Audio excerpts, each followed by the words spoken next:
Hey everyone, it's Daniel Elwood and Robert Johnson, The Last Nighters. And The Last Nighters are brought to you on the Launchpad Media, where they're always launching new ideas in your direction. Do check it out at thelaunchpadmedia.com. This is episode 92 of the show, and as it's pumpkin spice season, we're going to dive into David Lynch's adaptation of Dune with our friend Luke Tatum, the Anarchist Luke Tatum, who is the progenitor of the Culture of Peace podcast. But before we introduce him, in just a moment here, I do want to just let you know that we are now an affiliate for a new magazine that has long-form essays. It's economic writings, not your basic bitch stuff, but some stuff that might be accessible to the lay person. So it's called The Bastion, or Bastion Magazine, and you can find the link to that on our show notes page at lastnighters.com/92, or you can go to lastnighters.com/bastion. That's BASTION. But without further ado, here is Anarchist Luke Tatum. He is creating a game called Demicorp, and he also runs the Culture of Peace podcast, on which I was a guest recently, and he was our guest last spring for Ip Man, the Donnie Yen film. He did that back in March with us. That's lastnighters.com/63, and he's an all-around good guy. So take it away, Luke. Introduce yourself and tell us about what you're doing with your project over there at Human Action Studio. Got to get that right. Thank you so much, Daniel. It's a pleasure to be back.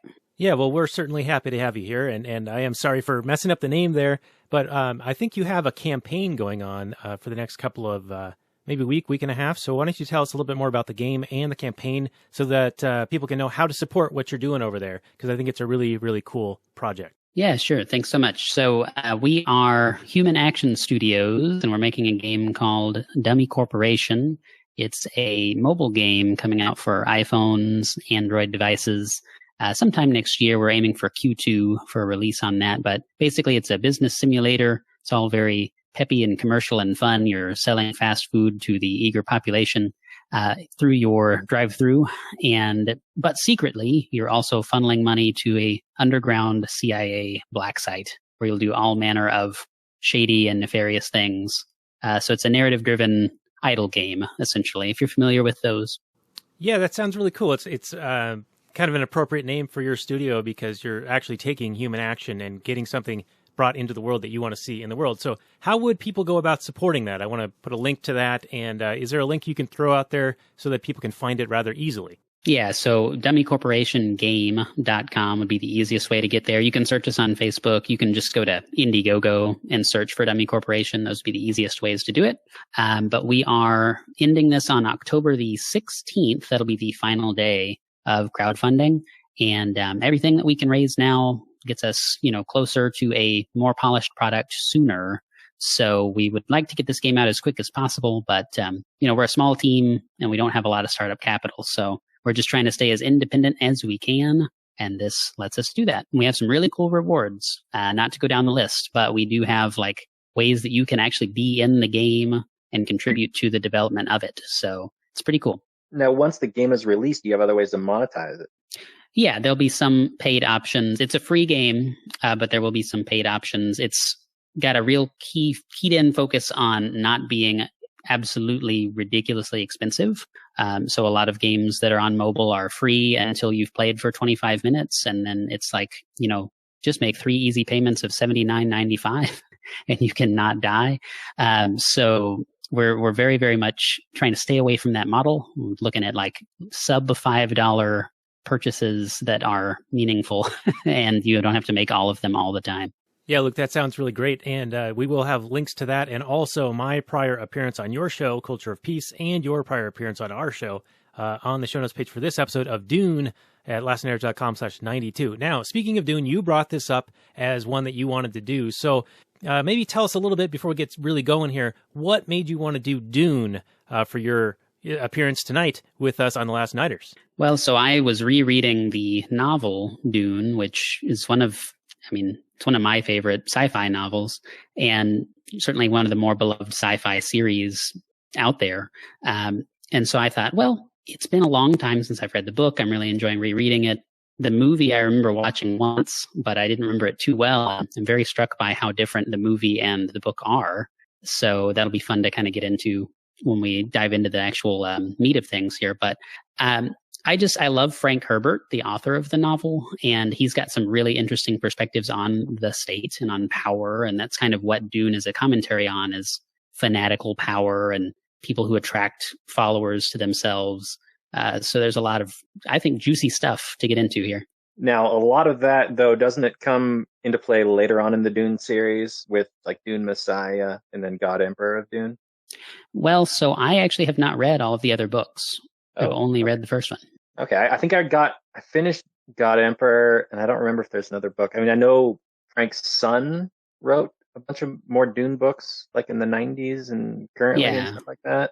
I think Frank wrote 4 books, if I'm not mistaken. I could be totally wrong on this, but I think he wrote 4, and then his son wrote maybe 4 more afterwards. Yeah, that sounds about right. But I'm interested to hear your take on the original, so that'll be. Oh, nerd alert, everyone! Nerd alert! Because I mentioned that because in Dune Messiah, Paul becomes like this mythological type figure where everybody like basically believes in the religion of Paul, and there's like genocides carried out in his name because of the believers versus the non-believers, and he's like very upset about the whole thing. But then in God Emperor, Leto, his like son, I think it's his son or maybe it's his grandson or something like that, becomes this half human, half worm God Emperor creature, this immortal being, and it gets some pretty interesting, weird, messed up stuff. But anyway, this is going to be about the movie itself. So yeah, way to spoil the novels for me. Thanks a lot. Well, that's what we do here. We spoil shit. All right. Well, before we get too much further along, let's start this off right how we do with the old Google description. So here we go. Dune came out in 1984. It's an adaptation / thriller, 2 hours and 17 minutes, 6.5 on that IMDb, 53% Rotten Tomatoes, and 40% Metacritic. However, 82% of Google users like it, so I think it's a bit of a cult classic. The description reads, in the year 10,191, a spice called melange is the most valuable substance known in the universe, and its only source is the desert planet Arrakis. A royal decree awards Arrakis to Duke Leto Atreides and ousts his bitter enemies, the Harkonnens. However, when the Harkonnens violently seize back their fiefdom, it is up to Paul, Leto's son, to lead the Fremen, the natives of Arrakis, in a battle for control of the planet and its spice, based on Frank Herbert's epic novel. It had a budget of $45 million, and it didn't quite make that much back. It made about $31 to $38 million. This is David Lynch's biggest disappointment. And they say, greatest student and greatest disappointment. I think that David Lynch, he doesn't even talk about this movie to this day, and I think that's because his vision wasn't fully realized due to the limitations at the time and artistic control that he did not have. So let's start off with Robert's take, and then we'll go over to Luke. Well, I find it interesting that Lynch thought this was a big cinematic failure. I wonder if he thought it was such because it didn't match his artistic vision or because it was such a box office. I would assume that he means his artistic vision. And although I love the world building in this film, I mean, they're just basically taking it straight from the novel. I mean, they have to come up with the designs and whatnot. This novel obviously doesn't provide any kind of visual assistance in that regard. I found this movie upon rewatching. I mean, I've read the original novels, like I said, up to the first 3 or 4. And I've seen this movie in the past, and then again rewatching it this week. But I felt like this was such a dispassionate, drama-less telling of a story. Like he found the most boring way to tell the story of Dune. Like at no point in time was like the outcome ever in doubt. There was no like any kind of like Paul worried about the upcoming battle and what's going to happen. And oh no, it was just like, and then Paul carried out a whole bunch of guerrilla terrorist attacks against the Harkonnens for a couple of years. And then Paul led this, valiant attack on the capital city and destroyed everybody. And I don't know, it just watching the whole thing, I felt really removed from the story. Like it wasn't, it was really interesting to watch. And I liked all the way the characters acted, and I thought the acting was all fine, but it just seemed to be the most boring way you could tell this story. And I have some other notes, but exactly what I mean by that. But those are my initial thoughts. Well, very good. Nice opening salvo. Luke, your take on the Google description and anything that Robert has said so far. Sure. So the description, I think, is maybe emblematic of some of the bigger problems that the movie has. There's so many technical terms and so many names and things that get thrown around just right there in that tiny little summary. And this movie I think really should have been split into like two parts. I know that's more of a modern era type tactic to, make a part one, part two out of a single book. But I think this really warrants it because there is so much happening. And when you look at how much had to be cut out of the movie, and I know this is something Frank Herbert didn't approve of as well. There was so many scenes that they had to cut out of the final film. Otherwise, it was going to be a 4-hour movie. But you need those things because I feel like some of the key moments from the book where, you need character development, you need moments like Robert's mentioning where you have like Paul isn't sure what's going to happen next. And some of these, side characters like Gurney Halleck, which is Patrick Stewart, a huge name in acting. He's barely developed at all. He isn't developed at all. He's just thrown in there. Like there's this whole thing in the novel where he, is playing on his balisette, which is his kind of guitar-like instrument. And he sets that down against a column, and that's the only screen time the instrument has in the whole film. But that's like central to his uniqueness. And that's just one example. There's plenty of characters that are barely developed. So I think the whole thing felt very, very rushed to me. Yeah, but I like it. I want to completely agree with what you just said. And thank you for voicing what I didn't. And that is that the little breathing moments that we usually get where the characters develop and we find out how the characters feel. It's such a huge novel and it's compressed into such a short amount of time that you're right. We don't get any of those character developing moments where you actually, all we got really were we get like a voiceover.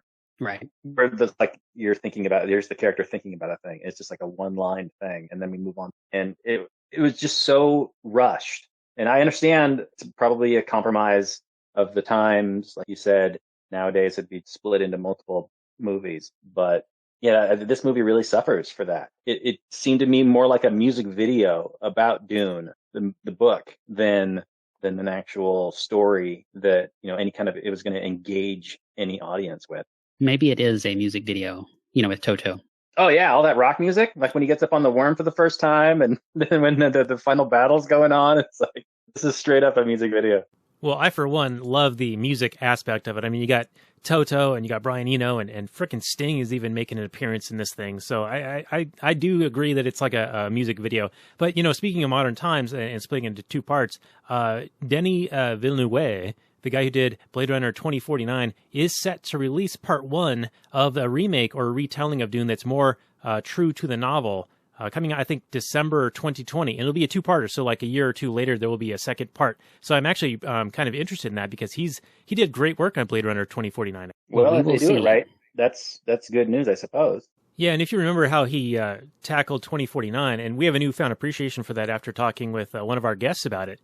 He gave us an appreciation for the nuance in there, but it's just beautifully shot, beautiful scenery. It's an homage to the fans. Yeah, I would agree with you on the it's probably going to be a beautiful movie. Probably going to be super beautiful. But one of the big problems I had with that movie was it was also fairly boring. Yeah, you got me there. And we'll see.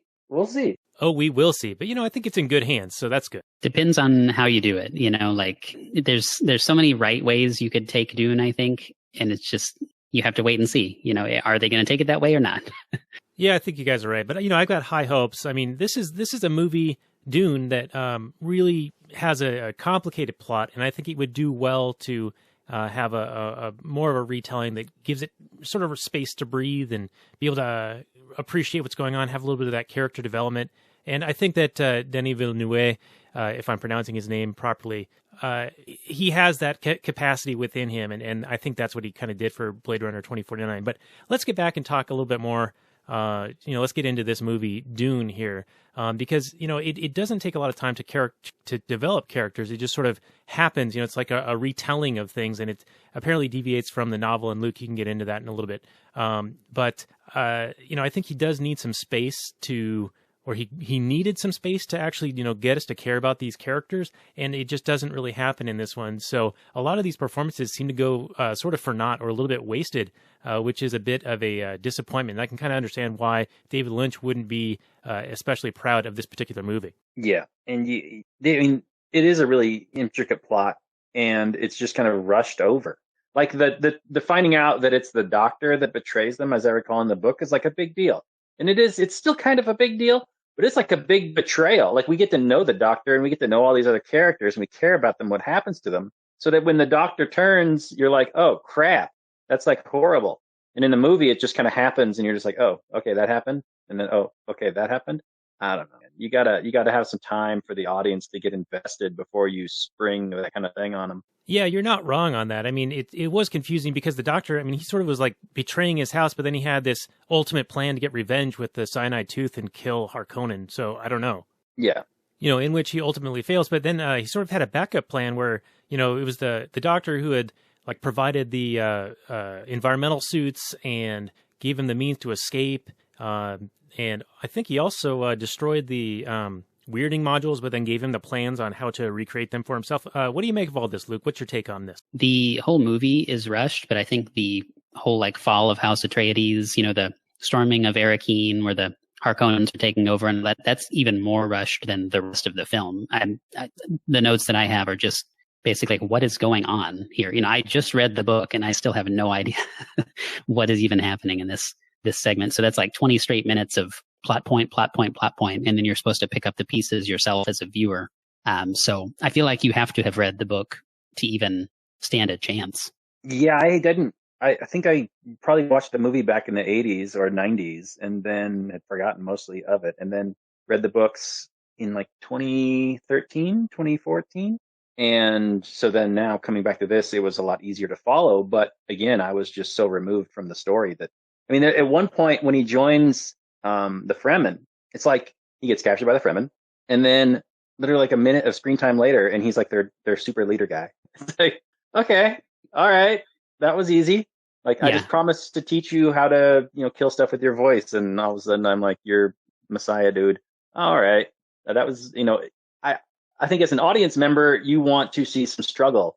You want to see some kind of strife, some kind of, you can't just have everything gifted to you on a silver platter and expect to care about this character. I don't know. Did either of you really connect with Paul and his story in this, just from the movie? Not at all. No. Again, not to just harp on the whole book versus movie thing, but it's something that I think is done very well in the original source material. It's just that those scenes are either absent or they've been edited in such a way that it doesn't really work to develop the character anymore. So, yeah, I mean, one of the things that was incredibly jarring was, okay, you're kind of going along, there's some plot with Paul and Jessica and the Fremen, and then all of a sudden he's addressing the masses and encouraging them to go storm and take over the planet. It's like, wait a minute, wait. I didn't know that you had this kind of power over these people. So it's disjointed, and but I also just really feel like the key scenes that needed to be there were you have whenever Paul and Jessica first unite with the Fremen, there is a malcontent that calls Paul out. He's not, pleased with this off-worlder joining their ranks, and they have a fight to the death, and Paul has a lot of internal struggle, and that just doesn't happen. So instead, oh, now you're a Fremen, and then, proceed. So you just, all of the key things that I would have wanted to be in the film, as far as character development goes, are missing. Yeah, it seems a little paint by number. Yeah, it's just like, okay, I'm going to take over the planet. And then it's like step 1, 2, 3, 4. The planet's taken over. Roll credits.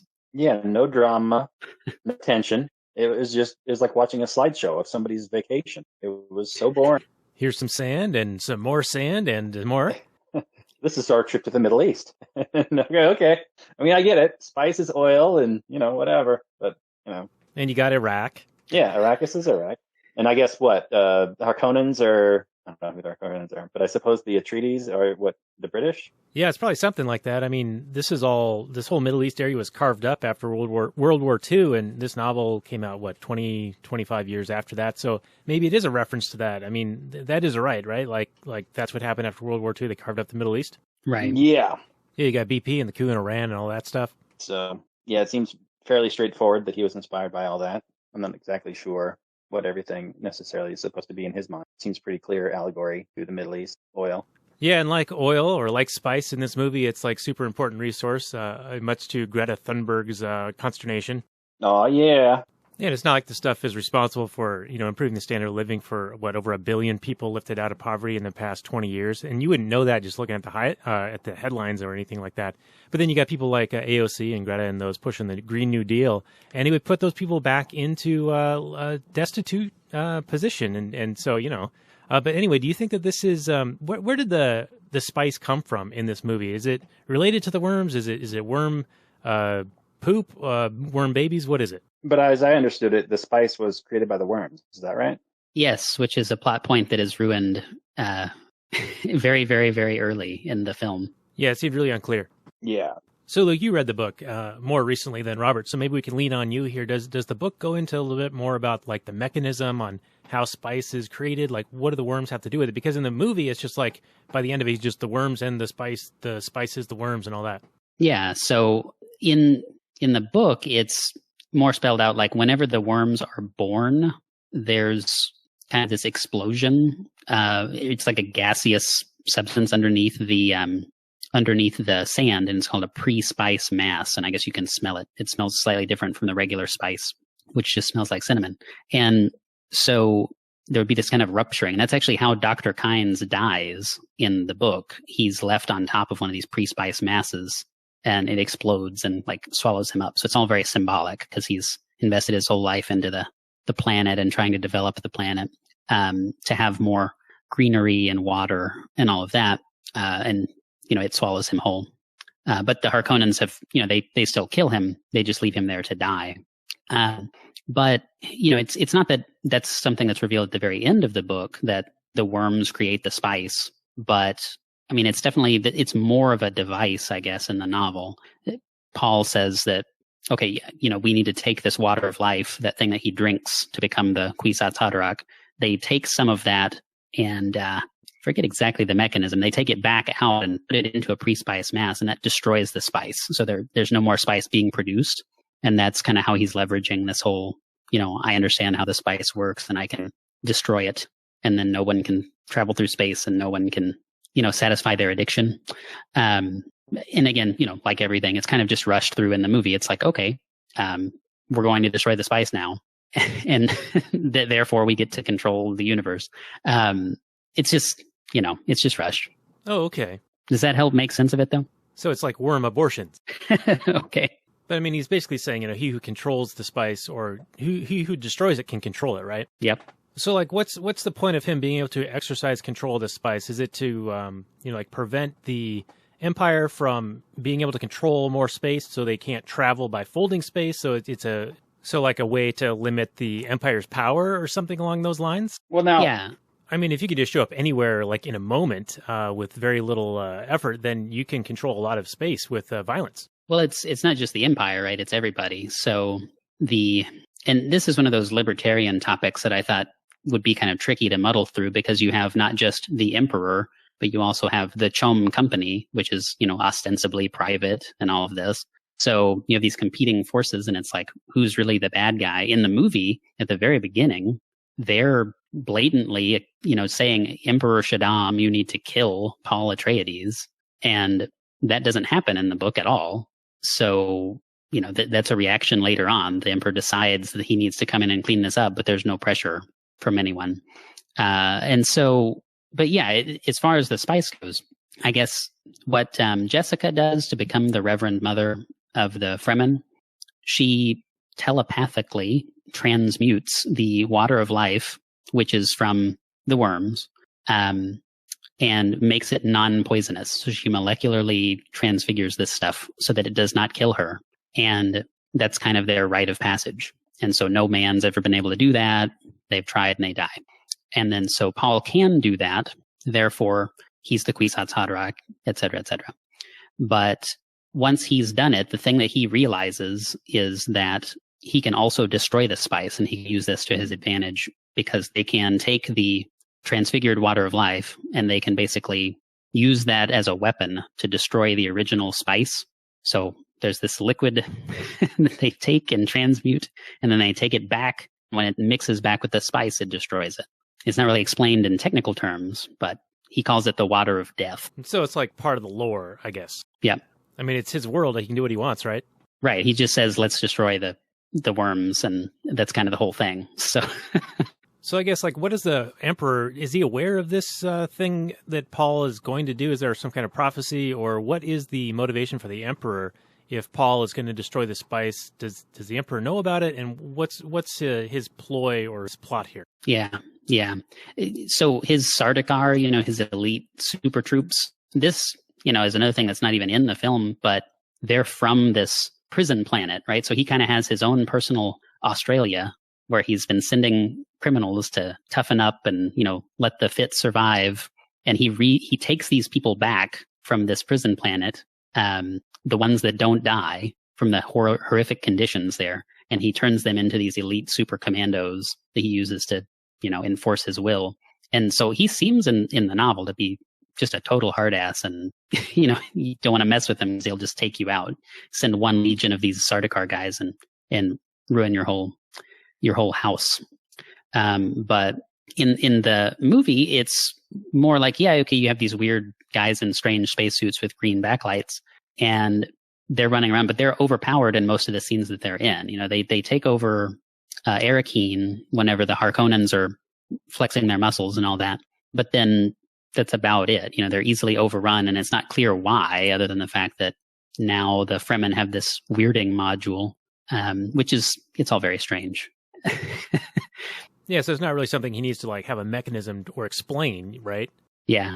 And it's one of those things that I think maybe was contributing to the frustration that David Lynch had with the limitations he had at the era, 1983, making a film.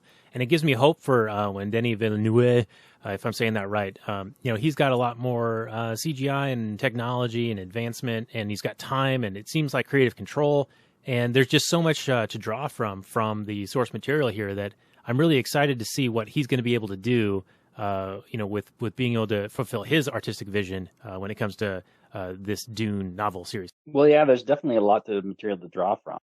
There's obviously been a lot of material written in this universe. So I don't know if they want to stick strictly to this original novel or play up other things, but yeah, they could go any which way with it. I think it's in good hands. Could be good, man. I don't have a whole lot of faith in Hollywood these days, but it could be good. Neither do I. Yeah, it certainly is hard to have faith in Hollywood these days, but they do seem to have at least some good stuff coming out. And, this wasn't the first time that Dune was attempted to be made.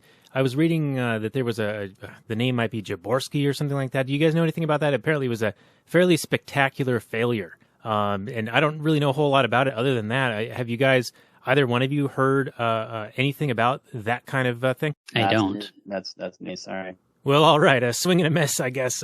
Well, we can put something about that, like another link to that on the show notes page at lastnighters.com/92. So one of the things I wanted to sort of talk about is maybe an economic angle or like a libertarian theory of property ownership. Because, he says you can control the spice, then you own the spice. If you destroy the spice, then you can control it, right? Right. So that gets into like, private property theory and if you have exclusive control over something, you can choose to, say you have a sandwich and you can choose to sell it, or you can choose to eat it, or you can destroy it, or, throw it out, or do whatever you want with it. I mean, that's like the definition of property, right? You have exclusive control over what is to happen with that particular item, and no one else has any control over it, so long as you're not using it to, hurt others or something like that, like in aggressive violence. Right. I mean, if you have a sandwich, you can send it to space or do whatever you want to with it. It doesn't matter if someone else also wants it. If it's your thing, you can do what you want to with it. And of course, that's why we all say we're still renting whenever we own a house, because, the government can still step in, and take your property and still exercise certain rights that you would think as the quote unquote owner you would have. So it's an interesting thing to kind of analyze. I mean, we're not going to be in a position where we control the one source of a resource across a whole planet, but, you can make that much more micro. And if you have some product that you make and you are the only person that makes it, you can just stop.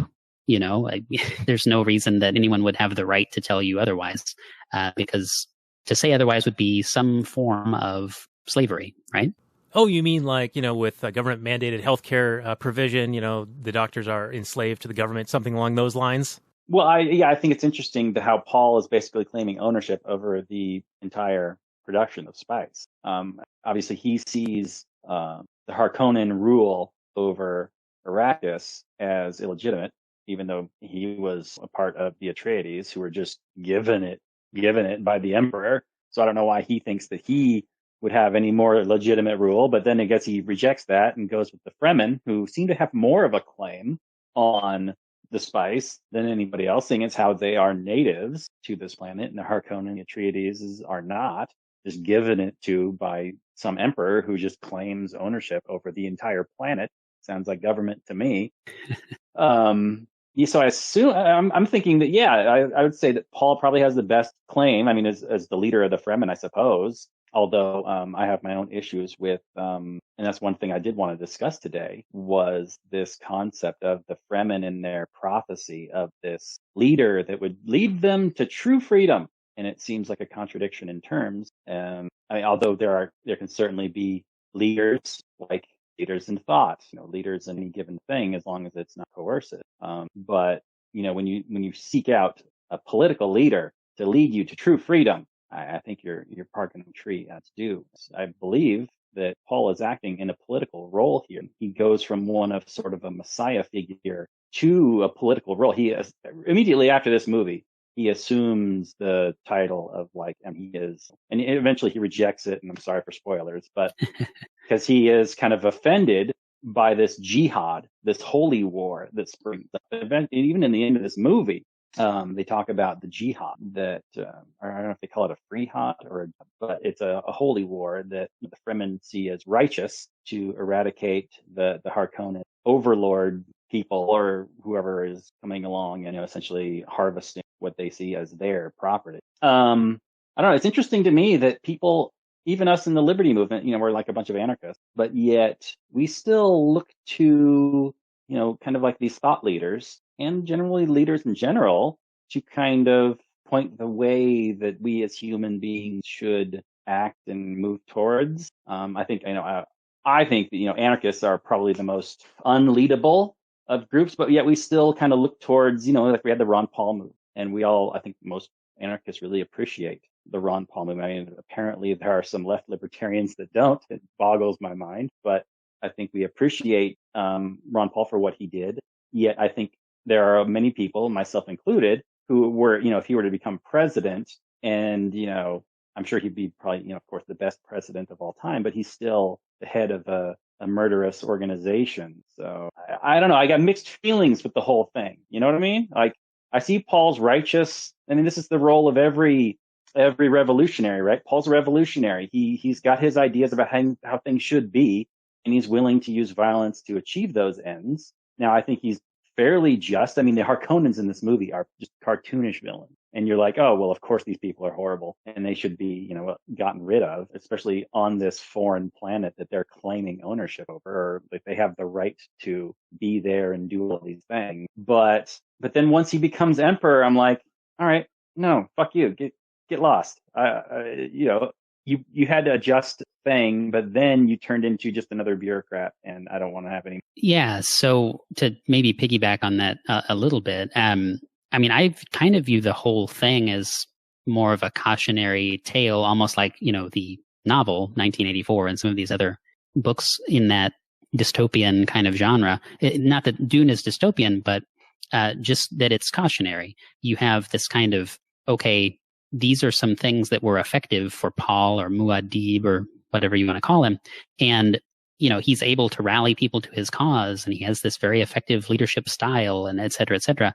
But then it gets blended in with religious fanaticism and kind of gets a personality of its own. And it's almost like even he couldn't stop this from becoming a jihad, right? So it's, he might have even had the best intentions at the outset, but as you progress into power, it starts to dismantle your good intentions. Yeah, Lord Acton style, baby. Right. Yes. Yeah, for sure. So by the end of this movie, the 1984 one, the Portlandia mayor, he's got control, right? He's become the new emperor or whatever. So what is his goal beyond that? Like, it seems like if he's going to free the people, then he's just enslaving them yet again. So does it continue on in the book series, or is there anything else that kind of leads some revelation into what happens that we missed from just watching the movie? As I recall, and this is my brain trying to remember, I think in the second book, he kind of throws off the whole emperor title and he just becomes like a wandering guy in the desert. So he doesn't really have a whole lot of say in the day to day, and the people are just kind of left to have this legendary figure as a story to tell their children and whatnot. But I think in God Emperor, as I recall, the spice is very restricted. I don't remember exactly how or explained, but just that, yeah, I want to say it's I remember it being like almost to the point where it's just he's the only one that has. And it actually makes him like this immortal worm. It gets a little bit weird. I'm not gonna lie. It's good stuff. But so is that like what happened with the navigators? Like they can fold space because they've been using the spice and they've sort of evolutionized or had evolution changes happen because of it? I think those are an actual species of creature that can do that with the help of this. Perhaps this is another one of the things that's a little bit different in the novels than in the movie. But it seemed to me like at the very beginning they were talking about, when the Emperor's daughter was kind of given a narration, she said that the navigators used to be other types of beings, and they became kind of these floating brain jelly things that are breathing spice and can do the folding of the space and all that. Oh, okay. That could very well be. Maybe look knows more about that. Well, in Dune, I mean, only having read the first book, there is no explanation at all of this, like space travel. Like it doesn't talk about folding space or any of that. It's just like, this is what enables space travel. And that's kind of okay. That's what it is. So you're left to figure out what that would mean. I mean, it enables people to navigate through space and like find the safe route between stars and not hit space debris and have your ships explode. But I mean, there's nothing about third level navigators that have these tanks that they live in or any of that, at least in the first book. So in the novel, when they're folding space, is it like instantaneous travel, stationary travel? I don't think it's instantaneous. Yeah, because it's like Duncan Idaho goes to Dune like on the first batch of ships that leave. And so he's like there a week earlier or 2 weeks earlier than everyone else. Or he departs 2 weeks earlier. I don't think it really says how long it takes. But there's scenes that happen on the ship, like in between. So I would think that, they're taking time to get there. I just don't remember how long. Yeah, this seems to be another thing that because it's his novel and it's his world, he can kind of not really have to explain how the mechanism behind it works or something like that. And that's kind of, I give that a pass. Right. I mean, it's soft sci-fi, right? It's not hard technical, this molecule does this and that's what enables X and Y to occur. So I like that. Dune has a lot of mysticism to it. And it's almost, in some ways, the film suffers for that because it has to give concrete form to some of these things that otherwise your imagination would fill in the gaps and it's no problem. You can point to it in the movie and say, well, I don't know about that. Like the Harkonnens, I totally was on board with how they were portrayed, even though they're ludicrously evil. But some aspects of the film were like, oh, I don't know about that. Like the shields, for example, these weird boxy things that just spring up around you. That's not the vibe you get from reading the book. At least I didn't. It's very Tron, like original Tron. Very much. Yeah. Yeah. I will say that I really did enjoy the world built with maybe it's more explained in the subsequent books. Maybe David Lynch added, I don't know, but I do enjoy the idea that there's this universe because space is so huge that there has to be some way for people to travel very, very quickly in order for the emperor to have any kind of claim of any kind of control over anything because he issues an order for something to happen and 10,000 years later it happens. I mean, it's ridiculous. So yeah, I like the idea that there's this spice and it allows for this empire to even exist. And it's, obviously very, very, very valuable, but it also creates, gives you that kind of powers and long life. And and then there's this natural conflict if there's just one source of it. So from a story standpoint, the world building. So I guess, what do you guys make of the plot or, like the Harkonnens have Arrakis and then in order to dupe or create a trap for the Atreides, they then give the planet to the Atreides to like get their guard down or something like that. I mean, if the Emperor is this all powerful guy, then why does he have to go through all that? And why does it seem like he's not really in charge? It's more like the guild giving him orders to carry out. I kind of don't follow. I mean, it kind of convolutes the plot a little bit here, I think. I think it was probably better explained in the book because in the movie, it's not clear why the emperor needs to play these games. He seems to be this, obviously a very powerful figure if he's the most powerful man in the universe, but then he He's beholden to the spacing guild or the travel guild or whatever you want to call them. And then he has to, lower himself to these maneuvers in order to deal with these houses. It seemed strange to me. I didn't really quite understand why it was necessary. I don't know. Maybe Luke could shed some light on that. Well, it's, this whole thing is plots within plots and like feint within feints. And that's some verbiage that the book uses a lot. You have all of these different factions and all these different people and in groups that are all maneuvering and vying for power. And, as far as why they're vying for power, I guess it's just to have power. I don't know that it's better defined than that. But, the Bene Gesserit that are sort of explained a little bit in the movie, they kind of have their own motivations. They're planning bloodlines and all of that and trying to have these specific genetic expressions develop so that they can leverage different things. And that's working at odds with the emperor, and the emperor is working at odds with all of the other great houses. And, so everyone's got these crazy things. And I think the movie kind of boils it down to just being maybe a triangle. You have the guild, you have the emperor, and you have the Atreides, and the Harkonnens are just kind of a proxy for that. And I think there's just so much more actually going on there. And that's one of the reasons I like this source material so much, because that's like what politics is. All of these interest groups and all of these different people are all trying to leverage themselves and, come up with whatever crazy schemes that they can to achieve their own ends for their people. And it turns into this disaster, dumpster fire horror show. And, that's what politics is. This is just a much more naked view of that process. Sounds like the Democratic debates that we've been seeing on TV lately. Did either of you envision Harkonnen as that baby Trump blimp that they were flying around London or whatever when they were protesting Donald Trump as president? Something like that? No.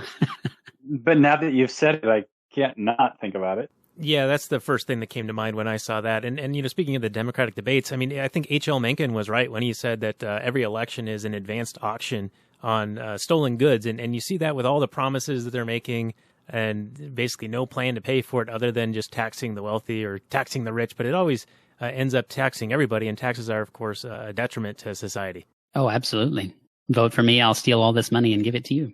So I guess my working theory on this is that the spice is what enables the Empire to exert its control or exert its influence into greater and greater, vaster reaches of space. And so maybe Paul's plan is a bit revolutionary, to like throw off the shackles of the Empire by eliminating or disrupting the supply of spice so that they can no longer project their powers. So in a way, it's a decentralization movement, like I was trying to say earlier. It's secessionist, it's the American Revolution, and I also noticed like some Russian Revolution type parallels in this movie. So I don't know, it seems like that it's a way of freeing the people by mitigating the power that can be exerted against them. So is the spice the One Ring? Is that what you're saying right now? Yeah, I guess you could say that. And it's sort of like oil allows the U.S. military to project its power around the world and, of course, influence in the Middle East, which seems to be where this story, the novel, and even this movie are sort of drawing some of its inspiration from, or at least in the world-building aspect of it. But, yeah, I mean, it just seems like that's kind of where this is coming from, Yeah, I mean, for what it is, like, I think... Again, you do better with the movie if you've read the book, but it is fun and it's definitely different. It's not, your run of the mill Marvel movie or whatever. Like it's not the same plot devices unfolding in the same pattern with the same filler humor that you would get like at any movie that you go to. It's definitely a unique thing and worth participating in at least one time. Yeah, I think that's a good point. And Robert, I'll direct this one at you, but this came out like shortly after Star Wars was a big box office sensation, and I think at least Denis Villeneuve and maybe even David Lynch had said that they thought that Dune was more of a story of Star Wars, but for grown-ups. And I guess that lends itself to, additional complication in the plot, because Star Wars is, more simple or more like for the youths or the young people, something. I don't know. What's your take on that? Well, there's definitely a lot more going on, but it's so simplified in this film. I mean, Star Wars is very white hat, black hat. Luke Skywalker's clearly this super good guy. Darth Vader's clearly the super evil guy. But at least Star Wars had some character development. Like Luke turns and these character changes, and Han Solo's character changes. In this movie, there's no time given to character development. So we just have these cartoonishly good Atreides guys and the cartoonishly bad guy, Harkonnen guys, because we don't have time to get into any kind of nuance. I don't know if this kind of storytelling is even going to last a whole lot longer. Like I with the way that long form storytelling is really taking off with the streaming services, like with Game of Thrones. I mean, people really fell into Game of Thrones because of the massive amount of time that they gave to the characters and the ability for the characters to really change and grow and, do all kinds of awesome, cool stuff. Whereas when to the last season, well, we all know it shit the bed at the end. But up until that point, everybody was on board, or a lot of people were really into the characters for the love of the characters. Whereas in this film, you're just like, I mean, you could replace any of these characters with cardboard cutouts. And, Paul is generic hero guy. Duke Harkonnen is generic evil cackling villains. Just, it seems very amateurish compared to what we get these days with the streaming services. So I don't know how they're going to do it in 2 movies. Hopefully they really take their time and they let the characters breathe and they really let us get into those things. But I think Dune is something that's better suited to probably some seasons on Netflix or Amazon or something like that. I know that there was a sci-fi series out of sci-fi. William Hurt was in it, but 2000 maybe. Yeah, but I guess the budget was really terrible, and I don't know. I never. But done right, this could be a Game of Thrones type quality level of entertainment. I love the world building. I love the theme. There's the mysticism, like Luke was saying. Frank Herbert really got into. I mean, I love that he came up with words like Kitzak Sadarak and Gom Jabbar and these kinds of concepts that Paul Muad'Dib. He changes his name, and it's all really cool world building stuff. And it's just a shame that there isn't a better movie wrapped around. Yeah, if you like those words like that, then you might like Outraper, or well, that's what my wife and I call Outlander. But anyway, do we have any other things we want to cover before we start to wind this thing down, Luke? I think we hit all the high points from my notes. If I can maybe just really throw you for a loop and encourage you to read the book yourself, Daniel, the weirding module, that whole thing does not even exist in the book.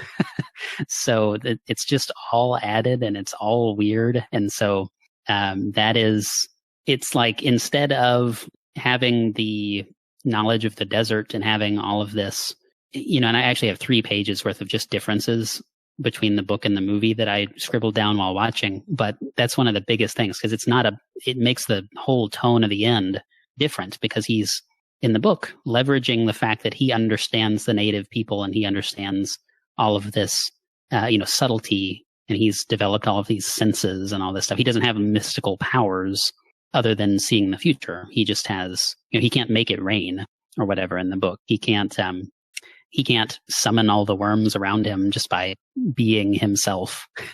It's all these weird things that kind of make it more cinematic that just don't really work. Those things, I think, work to the detriment of the film in a lot of ways. But maybe I'll save this for the summary and review. But I think a Lord of the Rings type treatment, where you have the music and you have some of these other things that are actually fleshed out, would be the difference. Like, I'd be totally happy with this movie if there was just about 2.5 times as much of it.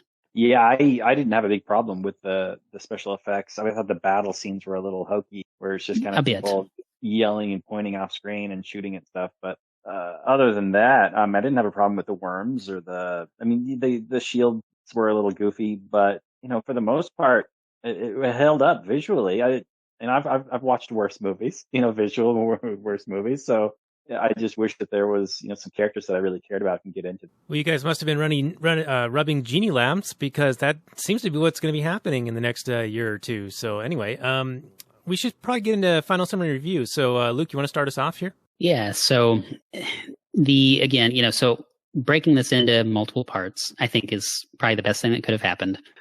There's just, and I think Robert and I are kind of telling the same story here, but there are just amazing works of fictional interplay between the characters and all of this stuff that just aren't there in the film. And so not to be that guy where it's just complaining about, well, it isn't as good as the book, because everyone does that with every movie adaptation of every book, and I fully realize. But in a very real and tangible sense, there is so much that makes the story what it is that just isn't present. That's my biggest pain point on this. As far as the acting, I thought it was all great. There were some awkward points just by like modern eyes looking back on 1984 acting that was a little bit kind of comical. Maybe awkward is the better word, but I think the quality was there. And the soundtrack was good, again, for the time. I don't think I would have done the soundtrack in a modern day, or even maybe not at that time, but I think it works just fine. I have to go a little low on this and maybe say a 6, just because it could have been so good and it just isn't. Well, thank you for that, Luke. And, as I just watched the movie and didn't read the novel, I have to just look at the movie for what it is. And, with the limitations that it seems like David Lynch had, I see a lot of stuff kind of trying to fit in. And, yeah, maybe it doesn't really explore the characters or have a whole lot of development. But I think overall, you're telling a pretty complicated story, and there's a lot of visualization that happens in here. And like I said earlier, you're seeing a lot of like revolutionary type stuff. And so, the Fremen are maybe like the colonists, and they're throwing off the shackles of the British in the, who was it? King Henry or King George or something like that, who the tax rate was something like 3%. And they had a revolt over that, through tea into the harbor. And now we're sitting at like 45%. And these democratic debates are talking about confiscating even more money. But anyway, I think it's a pretty good, allegory for that kind of a story, and for what it is, I think that they did a pretty fine job. Yeah, it's George III, as I recall. Yeah, thank you for that, Robert. And you can definitely tell that this is a David Lynch movie. He's got a very distinctive style, and it really stands out in this. And for the most part, I think it's pretty well done. Like I said, the visuals and all that. So I'm going to go with a 7 on this one. And I have really high hopes for the next one, or the next 2-part that's going to come out. I think starting in December 2020. And I don't know, that might be one even worth seeing in the theater along those lines. But anyway, that's my score. So how about for you, Robert? What's your score? Okay, so I was wrong earlier when I called it Duke Harkonnen. It's Baron Harkonnen. I want everybody to know. I do know that. But I enjoy, like I said before in this show, I enjoy writing. When he comes up with things like Theorist of Mind, I think that's a cool little thing that really kind of lets you into this world. He does that all over and over and over again. So the world building, he just spent so much time and came up with such a cool creation of this universe and this product that everybody would want, and it would instantly be the most expensive thing. It's great, but the movie is a huge letdown, and I think it's a disaster.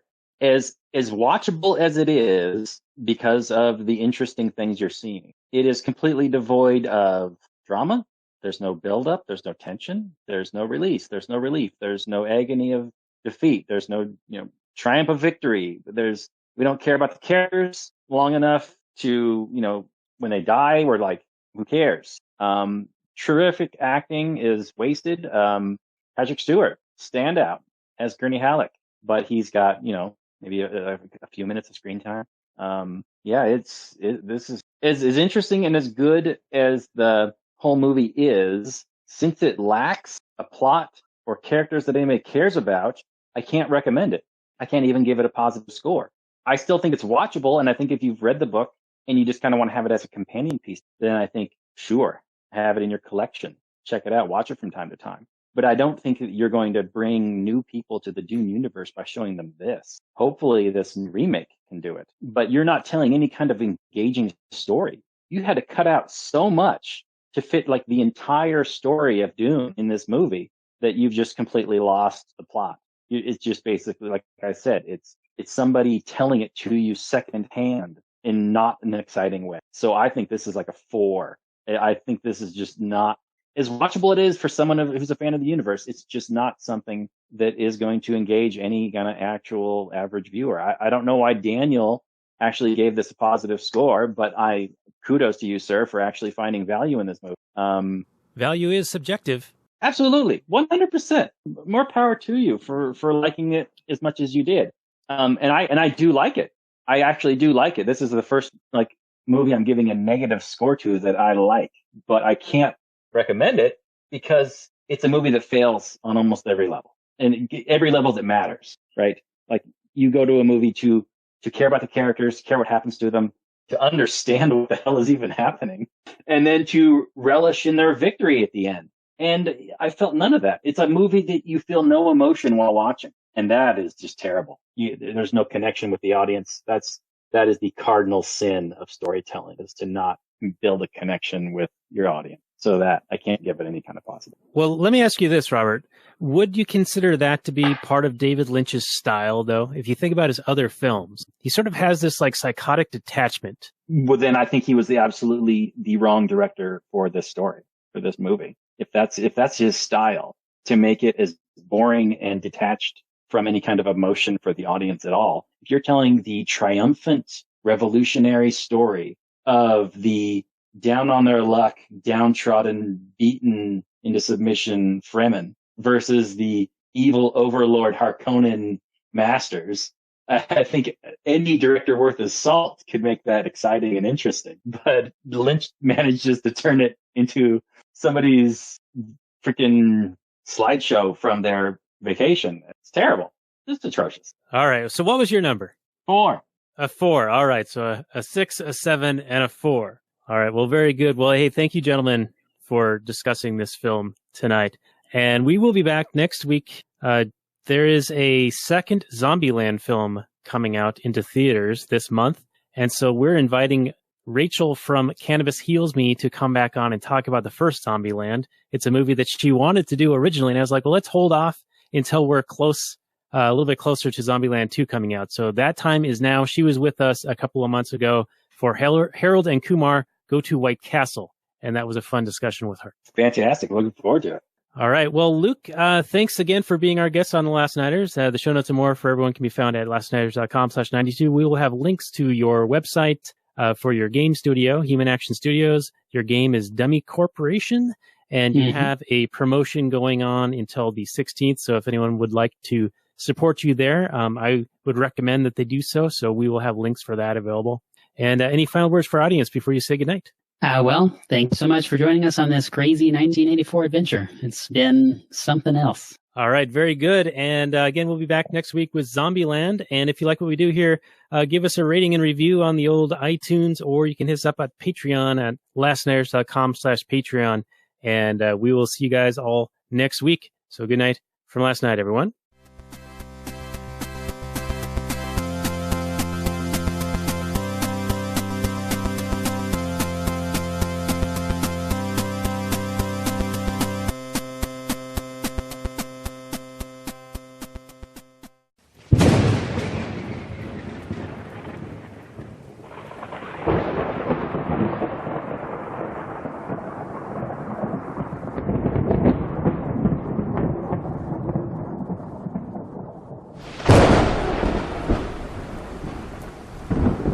In the early days of the internet, radical libertarians were scattered, lonely, and faceless.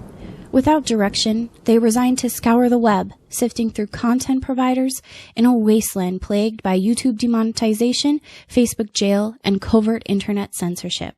But then, in 2017, the Libertarian Union was formed.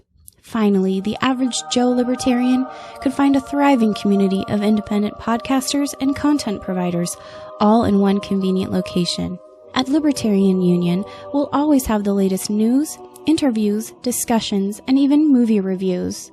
With hundreds of episodes and more added all the time, you'll always find something fresh at libertarianunion.com.